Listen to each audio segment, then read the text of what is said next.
Deuxième étape. Obtenir la note de perception auprès de l'ordonnateur de la Direction générale des recettes de Kinshasa, affecté à la division urbaine ou au bureau communal de contrôle et de l'ordonnancement selon les cas. Troisième étape. Effectuer le paiement à la banque sur base du numéro de compte ville de Kinshasa, receveur des recettes non fiscales renseigné sur la note de perception. Quatrième étape. Retourner une copie de la preuve de paiement dûment délivrée par la banque pour la firma administrative par les services compétents du recouvrement et par le comptable des recettes affectées auprès des services d'assiette conseil. Pour les taxes à caractère fiscal, la déclaration se fait en ligne dans le site IDGRK et s'en suivra les paiements, l'habillement et l'obtention de la quittance.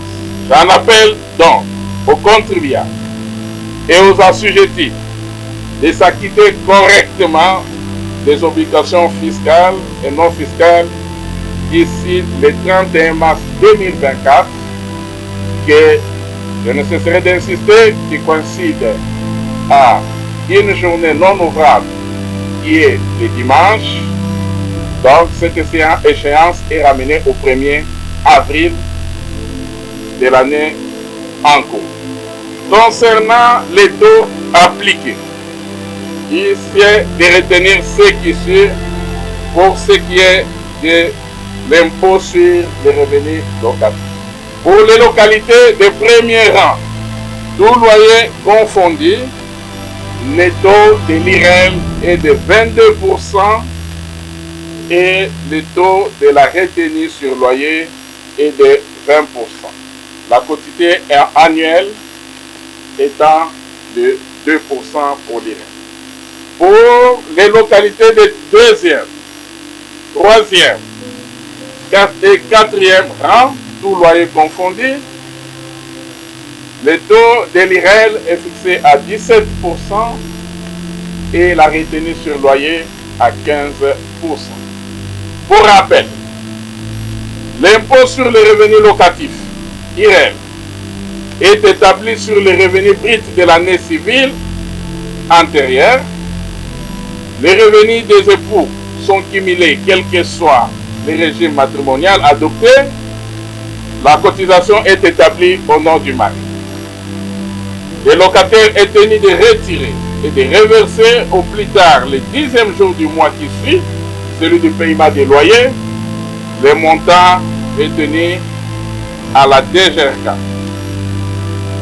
Sont redevables de l'impôt sur les revenus locatifs les personnes physiques ou morales propriétaires, les possesseurs ou titulaires d'un droit réel immobilier, les bénéficiaires du produit brut de la sous-location des bâtiments et des terrains. Il est institué un minimum forfaitaire lorsqu'il est mis à titre gratuit des bâtiments et des terrains en faveur d'une entreprise ou toute autre personne pour usage professionnel. Dans ces cas, la base d'imposition est déterminée sur les tarifs minima ci-après. Premier rang, c'est un taux forfaitaire par mètre carré, 20 $ par mètre carré. Deuxième rang, 15 $ par mètre carré. Troisième rang, 10 $ par mètre carré. Et quatrième rang, 5 $ par mètre carré, payable en francs congolais. Le minimum forfaitaire est appliqué lorsqu'il y a absence du contrat, lorsque la société occupe gratuitement une propriété. Concernant l'impôt sur les revenus locatifs tirés des indemnités de logement des rémunérés de la ville de Kinshasa, tout bénéficiaire des sommes allouées au titre des indemnités de logement a l'obligation de les déclarer et d'effectuer le paiement dans les 10e jour du mois qui suit la perception de ces sommes suivant les taux ci-après. Première catégorie, toutes les indemnités allant de 301 $ et plus et assujetties à l'IREL au taux de 22%. Deuxième catégorie, toutes les indemnités allant de 1 $ à 300 $ sont payables au taux de 17%.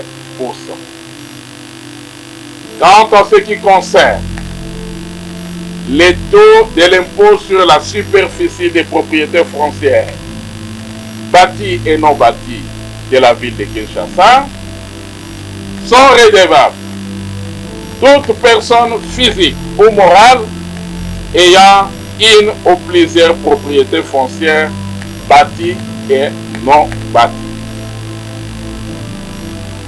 Les taux applicables pour les indemnités pour l'impôt sur les propriétés foncières bâties et non bâties concernant les personnes physiques. De premier rang, toutes les communes pour une villa, appartement ou pour une maison à étage est fixé à 450 $, rez-de-chaussée, augmenté de 350 $ par étage. Pour une maison en étage, 400 $, rez-de-chaussée, augmenté de 200 $ par étage. Autre rang, la révision des taux est de 150 $ pour le deuxième rang, 50 $ pour le troisième rang et 10 $ pour le quatrième.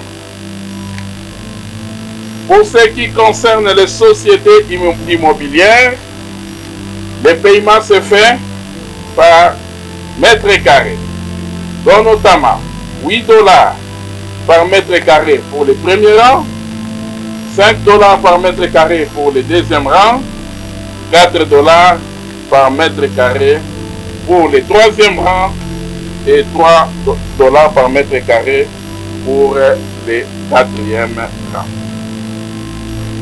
Une mention spéciale est faite en ce qui concerne les personnes physiques qui ont dans leur propriété des complexes commerciaux et ou industriels.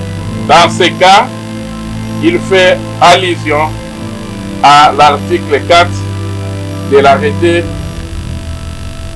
portant fixation des taux de l'impôt sur les superficies des personnes concessions bâties et non bâties, qui stipule l'impôt sur la superficie des propriétés foncières bâties et non bâties pour une propriété appartenant à une personne physique dans laquelle est installé un ou plusieurs complexes industriels et ou commerciaux est calculé de la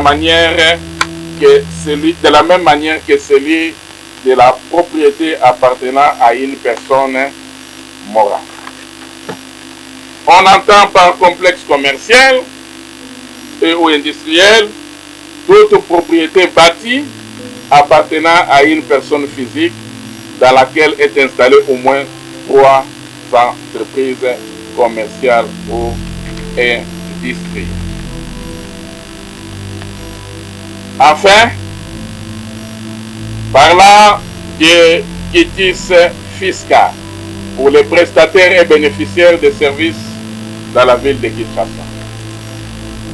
Il est fait d'obligation à toute personne, physique ou morale, de solliciter un quitus fiscal auprès de l'administration fiscale provinciale de la ville de Kinshasa, Direction générale des recettes de Kinshasa, pour justifier qu'un contribuable est à jour de ses obligations fiscales déclaratives ainsi que ses impositions éventuelles, du paiement des impôts et taxes dont il est redevable.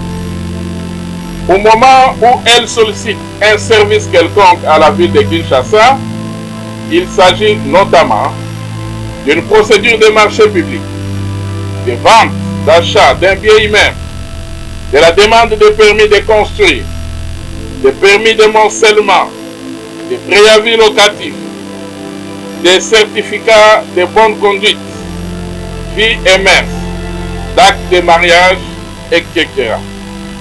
Ainsi que de toutes les opérations d'imitation des titres de propriété des biens immeubles, de la légalisation des contrats de bail. Toutes ces opérations doivent faire objet d'un quitus fiscal. Il s'y est dénoté pour clôturer. Après la date butoir de l'échéance du 31 mars 2024, la Direction générale des recettes de Kinshasa procédera à la relance de tous les défaillants en déclaration. C'est-à-dire, leur mise en demeure sera adressée à tous ceux qui ne se sont pas présentés pour déclarer et payer leurs impôts. C'est une sommation à payer dans 5 jours de la réception de la lettre de relance. À cette étape, il y a des pénalités d'assiette par mois, des retours qui s'ajoutent au principal, soit 25%. Ensuite, les redevables qui ne s'acquittent pas toujours de leurs devoirs civiques seront taxés d'office avec des pénalités d'assiette de 50% et des recouvrements de 2% par mois de retard qu'ils paieront par un avis de mise en recouvrement après 15 jours. Enfin, interviendront les mesures de poursuite ci-après pour les redevables récalcitrants. 1. Les avis à tierce détenteur ou des saisies attributions.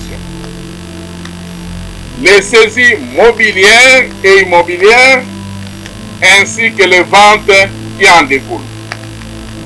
La fermeture provisoire des établissements par la position des scellés après un commandement d'un huissier assermenté et une contrainte à la requête des receveurs des recettes fiscales.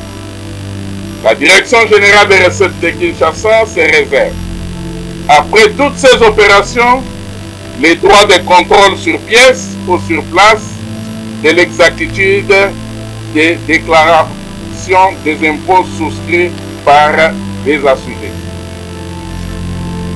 Mesdames et messieurs, nous attirons votre attention particulière pour vous permettre de vous acquitter de votre devoir fiscal au plus tard le 31 mars ou le 1er avril pour que cette échéance fiscale ne puisse se transformer à un recouvrement forcé qui fera objet de pénalités et de tout ce que nous venons d'évoquer.